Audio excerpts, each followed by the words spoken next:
My name is Jessica Krapko, and I'm a speech language pathologist. I've been working with clients with acquired brain injuries for 10 years now. It's a passion of mine, and I've spent a lot of my free time doing extra research and workshops. Some of the best course content I've come across is from Sheila MacDonald. I've taken all of her short courses. This presentation is largely based off the content from that, learning how to translate what she says in her courses into real-world therapy sessions. I also recommend checking out Dr. Lynn Turkstra's work. She had a wonderful workshop about adolescents and adults with acquired brain injury, and Mark Ylvisaker as well has excellent research in this area. Be sure to check out those original sources to get the behind the scenes information of my oversimplified version, which is coming up next.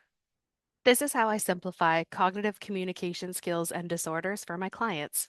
The reason why it's called cognitive communication is because in order to communicate through speaking, listening, reading, or writing, we need to have an underlying set of cognitive skills intact. So, for example, we need attention to be able to focus on what is said while ignoring distractions. We need to have good memory skills to retain what we have heard or what we have read. We need good sequencing, planning, and organizing skills in order to sequence our thoughts in a logical, orderly manner so we make sense. So that's why it's called cognitive communication skills, is because they are intertwined and they work together. Cognitive communication can be broken down into two basic processes where information comes in, represented in green. So we receive information for communication purposes through our eyes and our ears. And we also give information or information comes out as represented in the blue when we speak or write or type. Those two basic processes can be further explained by three stages: encoding, storage, and retrieval. So we're going to zoom in on encoding. See this purple person here. She is trying to read and absorb information in this book. However, there are lots of visual and auditory distractions. There are people talking nearby. There's a person playing sports, kicking a ball. There are dogs barking. There's babies crying, and there's a jet flying overhead. Some people are able to focus on what they are reading and ignore all of these distractions. But after a brain injury, ignoring distractions becomes much more difficult. We'll explore why a little bit later. This green guy here represents the information that you are trying to absorb. So this green new information, ideally, we want to organize it by piggybacking it onto concepts that are already really well known and well stored in our mental library. It's almost as though we can pretend that we have a librarian in our brain. As we are reading or listening, our librarian takes bits of information and she ideally puts the information associated with similar information. So we tap into our long-term memory stores and we want to compare what we're hearing to what we already know. And that is how we logically, in an organized manner, absorb new information. After information is stored, we want to be able to use it and talk about it later. For this part of the process, I like to pretend that we have a friendly little robot who, when we want to find a specific word or if we want to talk about a concept that we learned about or knew about from before, our robot goes to that part of the library, grabs the information, and sends it to our mouth or our fingers to execute the idea, and we communicate about it. But how are these three stages impacted after a brain injury? We're going back to encoding, which is where we are perceiving the information and selecting what we want to actually remember and find and use later.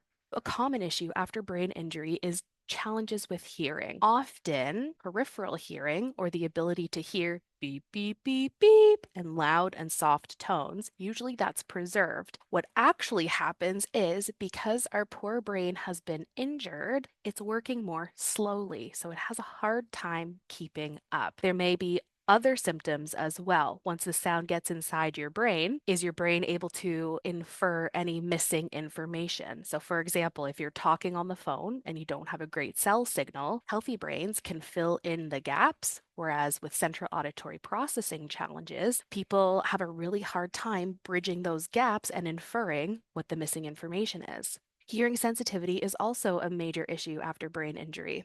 Our poor turtle brain is going more slowly, but we're surrounded by people who are talking really quickly or giving lots of information or jumping from topic to topic. There can be background sounds, there could be music, car horns beeping, etc., etc. So it's almost as though all of this auditory input is trying to squeeze into a little funnel that our brain is frantically trying to keep up with and process. But What happens when you pour too much into a funnel?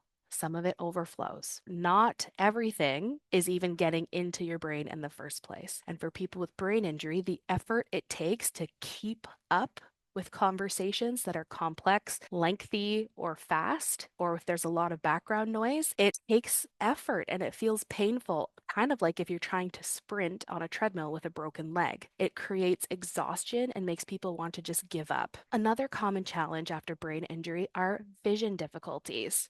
That could look like double vision, blurred vision, difficulties with convergence, divergence, depth perception, visual tracking, and also sensitivity to light. So your poor brain is trying to cope with all of these overwhelming visual signals. And again, because your brain is moving more slowly, it's like all of these signals are trying to pass through a funnel. Your brain can't process all of it at once. There's going to be some overflow, so you might miss some visual details. Because your brain has to try to make sense of all this overwhelming visual data that doesn't really make sense, it's almost as though people are leaking some cognitive points throughout the day. Their full budget is not able to go towards cognitive communication. Some of their energy is being leaked away trying to just process this visual data. So this again results in people feeling exhausted, and it's not easy for them to continue to participate in a conversation for prolonged periods of time.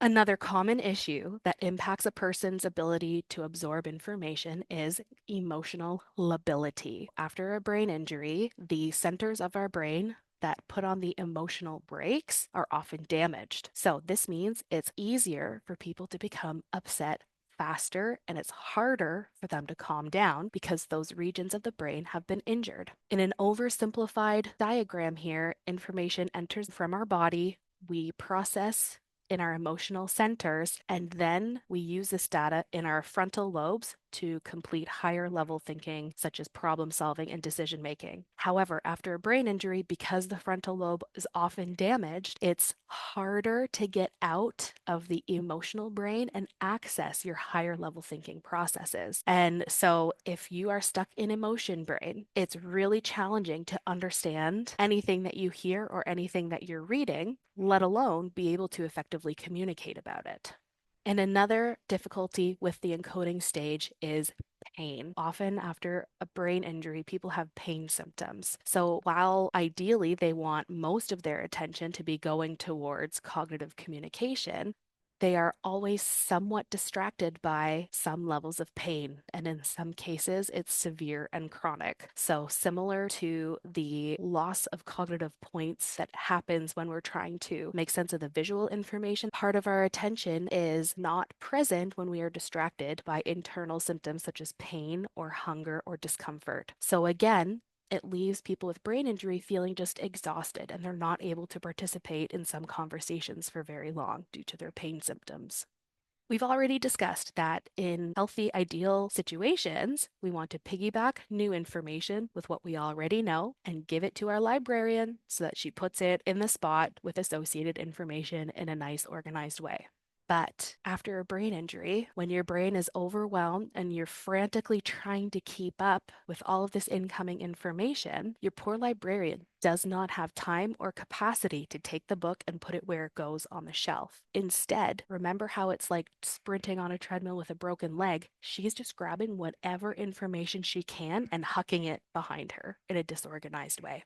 Remember how our retrieval robot ideally knows exactly where to go to find the information we want and give it to our mouth so we say it? After a brain injury, our library shelves have been knocked over. So our existing knowledge that we know is in there is stuck in a pile of books on the floor. Also, our poor robot himself may have been injured in the collision, so he may be slower to find the books, not only because they're hard to find because they're disorganized on the floor, but maybe because he has a spring loose or he's tired. This is why sometimes you know exactly what you want to say, you know the word or the concept, you just can't find it for the life of you. It's because your poor retrieval robot doesn't know where to go, or he's getting there really slowly, or he's just tired. That was a lot of information, so let's recap and summarize. Cognitive communication is called such because, in order to speak, listen, read, and write, you need to be able to pay attention to what is said, remember it, and organize it in a logical, sequential way. So that's why it's called cognitive communication skills. They go hand in hand with each other. Cognitive communication can be broken down into two basic processes. Information comes in and information goes out. Those two processes can be broken down into three stages where we pay attention to the information we want to absorb. So, whether we're looking at it, reading it, or if we're hearing the information for communication purposes, we want to organize it well in our mental library. And then, when we're ready to talk about it, we give the information to our robot, who gives the information to our mouth or to our fingers, and we either speak it or write it out. But after a brain injury, there are many factors that negatively impact a person's ability to encode information. Those challenges with encoding include peripheral hearing loss and or central auditory processing challenges, visual difficulties, including blurred vision, double vision, difficulties with convergence, divergence. Light sensitivity is also very common. People are emotionally labile. They are less able to control strong emotions due to the nature of the brain injury. And often people with brain injury have chronic pain symptoms. So hearing, seeing, emotions, and pain negatively impact a person's ability to absorb information, and it leaves them feeling really tired and they need to discontinue the conversation pretty quick. Difficulties with storage then makes it challenging for people to recall information that they've learned since the accident. And although long-term memories are often intact, they're pretty deeply stuffed into their library bookshelves. Your retrieval robot may be tired because it's not sleeping well because you have chronic pain or nightmares or anxious thoughts keeping you awake. So, fatigue impacts your retrieval robot's ability to find the information it's looking for. Pain symptoms also impact the robot's ability to find the information it's looking for in a timely manner. So, what can we do about it? In sessions, my clients with brain injuries at the beginning of every session, they tell me what challenges they've been having from a cognitive communication standpoint. And really, the scope of what they can tell me about includes anything that involves communication. So, as an example, Sheila MacDonald reported from her research that 80% of work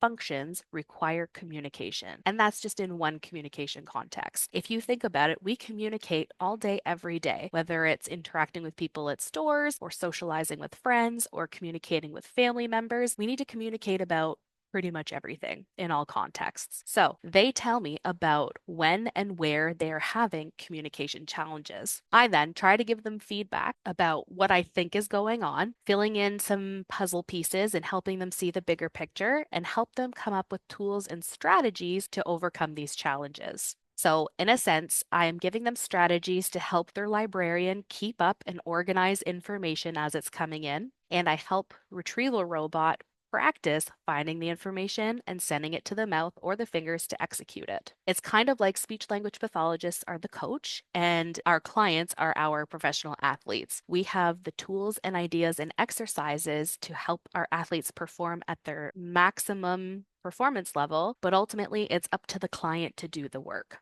We cannot wave a magic wand and fix them.